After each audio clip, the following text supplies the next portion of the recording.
cree que lo haría? Nadie.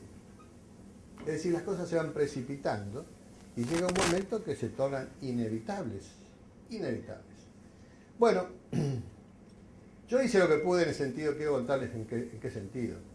Yo vengo con este tema del desarrollo productivo de hace muchísimos años trabajando, tratando de convencer. El doctor Brown, que acá me acompaña, fue el primer ministro de producción que tuvo la provincia de Buenos Aires. Así como escuchan, una provincia, la más productiva del país, nunca tuvo un ministro de la producción. El primero es el señor Brown, que está sentado ahí. Intentamos todo lo que hacía Europa y Estados Unidos en materia de estructura para la producción, pero en una provincia, con una política económica nacional que iba a contrapelo. Lo hicimos todo el otro día. Brown se puso a estudiar el tema para dar una clase en el movimiento productivo argentino y me mostró los organismos que hemos creado y yo ya ni me acordaba. Bueno, pero asumí también con un ministro de la producción, en medio del derrumbe con un ministro de la producción, a poner en marcha mis creencias en el peor momento de la historia argentina. Yo estaba convencido que se salía, causaba hilaridad a los periodistas cuando decía que estábamos condenados al éxito. Me hacían cantitos cuando yo decía que en 4 meses se salía. Yo recuerdo una radio que después me pidió disculpas, pasó el tiempo. Habían hecho un cantito cuando decía que íbamos a salir en 4 meses, porque lo dije en marzo y yo decía que el 9 de julio íbamos a celebrar la salida de la depresión económica y que íbamos a crecer, que ese año íbamos a terminar con un crecimiento pequeño, íbamos a tener un superávit de más de 7.000 millones de dólares, terminamos con 12.000 millones, y que el año próximo íbamos a terminar con 6% de crecimiento. Pero no era porque yo tengo más conocimiento que otras personas, sino porque yo sé, como algunos no saben, de la enorme potencialidad, lo digo por tercera vez, de nuestra patria, de nuestro territorio. Y al ministro de la producción, que tenía a mi lado, le di 4 días para que creara un gabinete productivo nacional, en el que tenía que estar naturalmente el secretario de Educación. Es muy importante el secretario de Educación para lo productivo. La Presidenta se quejaba días pasados porque se reciben muchos abogados y poca gente es vinculada a lo productivo. Claro, es el Estado el que tiene que impulsar que los chicos sigan determinadas carreras. Tienen que incentivar esas carreras de alguna manera. En Chile se recibe el 10% de los que se reciben están vinculados con lo productivo. En China estaba leyendo 32%, todas carreras vinculadas con el desarrollo productivo. Acá 1%. Tiene que haber entonces en el gabinete productivo secretario de Educación. Secretario de Energía, porque no se puede plantear un desarrollo productivo si no tenemos un secretario de Energía viendo lo que es indispensable para desarrollarnos. Bueno, en 4 días creamos el Gabinete Productivo Nacional y en 15 el Gabinete Productivo Federal. Usted dice, ¿qué es todo eso? Sí, es las estructuras que hay que formar. En 3 meses y medio habíamos recorrido todas las regiones del país.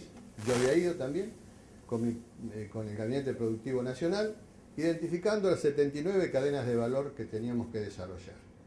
Primera sorpresa, 20 de ellas no necesitaban ningún incentivo económico, solamente cambios legislativos que la pusieran en el mismo nivel y no en desventaja con nuestro principal competidor y socio, que es Brasil. Nos encontramos que había cadenas, ¿quiénes nos decían? Los mismos productores, y veíamos que tenían razón, que las leyes nuestras los ponían en desventaja. Es decir, 20 de ellas teníamos nada más que modificar la legislación. Y otras, tomar muchas más decisiones, que es lo que desgraciadamente después se dejó de hacer.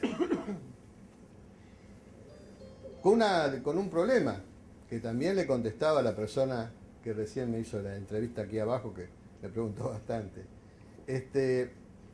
Nosotros, ya se me fue. Ya se me fue. ¿Dónde está la periodista que me preguntaba? Bueno, no sé, me acuerdo qué era.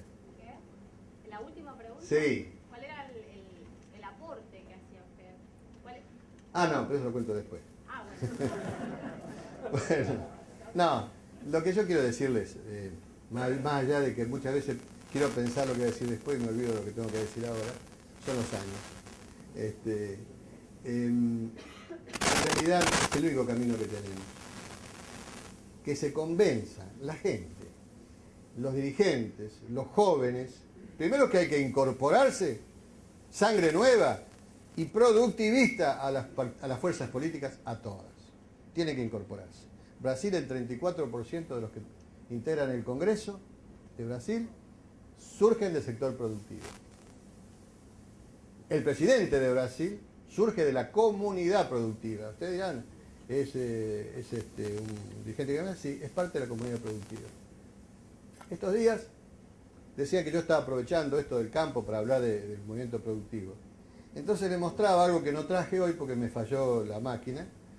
Lo que yo decía el 4 de enero, es decir, a los 4 días de asumir, todavía sin dormir, reunía a todo el sector productivo argentino, la gente del campo, de la industria, del cooperativismo, de los servicios, los comerciantes, y le decía, la comunidad productiva es la que tiene que gobernar el país. ¿Qué quiere decir esto? Quiere decir ni más ni menos que esto. Esos sectores de la población tienen que llenar los ámbitos que hoy están ocupados solamente. Ciento y pico. Alberti decía la diferencia que había entre los parlamentos anglosajones y los parlamentos hispanoamericanos. Fíjese que ojo, ¿no?, en la atención. Decía, en los parlamentos anglosajones están cubiertos de farmers e industriosos. En los parlamentos hispanoamericanos, de abogados y gente del pueblo. En ese detalle, pequeño detalle, está la gran diferencia. Me acompañó Brown a Westfalia-Renania.